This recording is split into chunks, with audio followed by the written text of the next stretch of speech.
I've been running a software consultancy for the past 3 years, and I've seen dozens of small business owners who are losing a bunch of customers and they don't know why, and learning to keep them could literally double, quintuple, or 10x their business. And I know this because this happened in my own business. I learned to keep my customers 2, 3, 5 times more. That literally doubled, is going on to triple my business. So many business owners could benefit from this, and it's not even that complicated to implement. Now, the thing is, basically, you want to understand why customers are leaving you. Structural churn and basically quality of service or product. And so structural churn is where this churn is kind of embedded in the market or the customers that you serve. So if you're serving beginners at the gym are known to quit all the time. They start, then they stop, then they start, then they stop, whatever. And so that churn is just fundamentally embedded in that market. The same way that I used to serve a lot of startups at my consultancy, and we did software projects with them where we'd build their MVPs and things like that. But we suffered from a lot of that structural churn as well, because startups in and of themselves, like we were serving very, very early stage founders, they had commitment issues or team issues or funding issues. Like there are so many problems in that market which cause a lot of structural churn,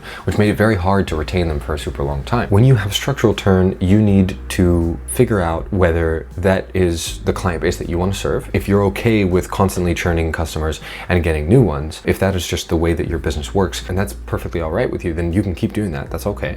But if you don't want that, you cannot turn off structural churn in the market. You have to change the market that you're serving to one that has less structural churn, right? And so serving, for example, more established businesses and things like that, which is what I'm in the process of doing. The other big reason why people lose customers is basically quality of service or product, which is I bought the thing and it just wasn't worth my money. And so I want to leave them. There are different buckets in there. You know, is it a pricing issue? Is it a quality of service issue? Is it communication? Whatever. Generally, if you send feedback forms to your clients, you can get on top of this super, super quickly. And you can set up feedback forms with like a simple automation. You can send them out manually as well. It's completely up to you, but feedback forms are incredibly important because they help you understand why you're from quality of service or product. And this is completely in your control. And you can change this like tomorrow. Structural churn, okay, to figure out in a new market, maybe take some time. Quality of service is the last reason that you should be losing customers. You need to make sure that you are never losing customers because the quality of service is poor. That is a massively costly mistake because not only are you obviously losing customers immediately, but also you don't get referrals, word of mouth, which is like this massive headwind. It's really important that you understand what reasons there are for people leaving because of your quality. And so I think it's really useful to just make sure that you have this data somewhere. You don't need to build some extremely complicated analytics system, but like literally just a spreadsheet or something. Like for my company, I use Airtable, and we have all of our client projects historically, like all time,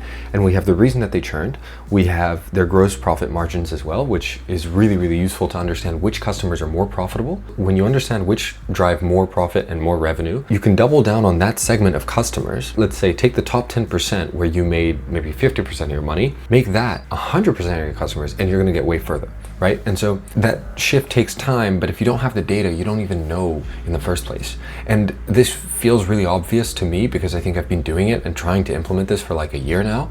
But I was speaking to some agency owners literally the other day, and they were like, yeah, we don't really know how to grow. And they showed me some case studies, and they're like, should we go to the market with this? And I was like, well, what are your customers? Where are your profits coming from? Where's the actual gross profit? And they were like, oh, I don't really know, you know? And they have some sense of it as founders, but they didn't even have a list of all the customers that they've serviced all time. For me, this feels obvious. I set up my Airtable early. I'm a bit of a data nerd. I just like these kinds of things, which figures because I run a tech company, right? But I realize a lot of other business owners don't. And I think it's so worth either do it yourself, make it simple, or hire somebody to do it. Doesn't cost that much. Or like get ChatGPT to help you do it. And you just input what ChatGPT needs to know.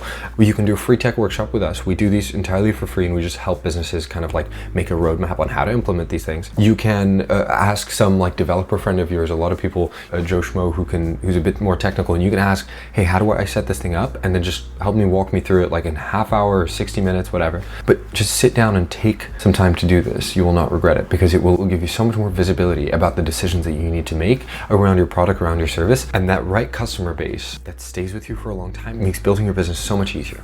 And the main reason is like, it just means that you're not always constantly fighting about marketing and new leads and all these things. Like new leads will grow the business, but if your business is sticky and your customers stay with you for a stupid long time, it relieves the amount of stress that you have on a daily basis because you know that if you can do no new marketing, your existing customer base will still stick with you. And that is a peace of mind that is so invaluable as a business owner. And then that means marketing and all that, is expansion and icing on the cake, but it's not this like bare minimum survival need. I mean, I think overall it just makes for a much healthier business. Anyway, I record every day. Feel free to ask any questions in the comments. I try and reply to as many of those as possible.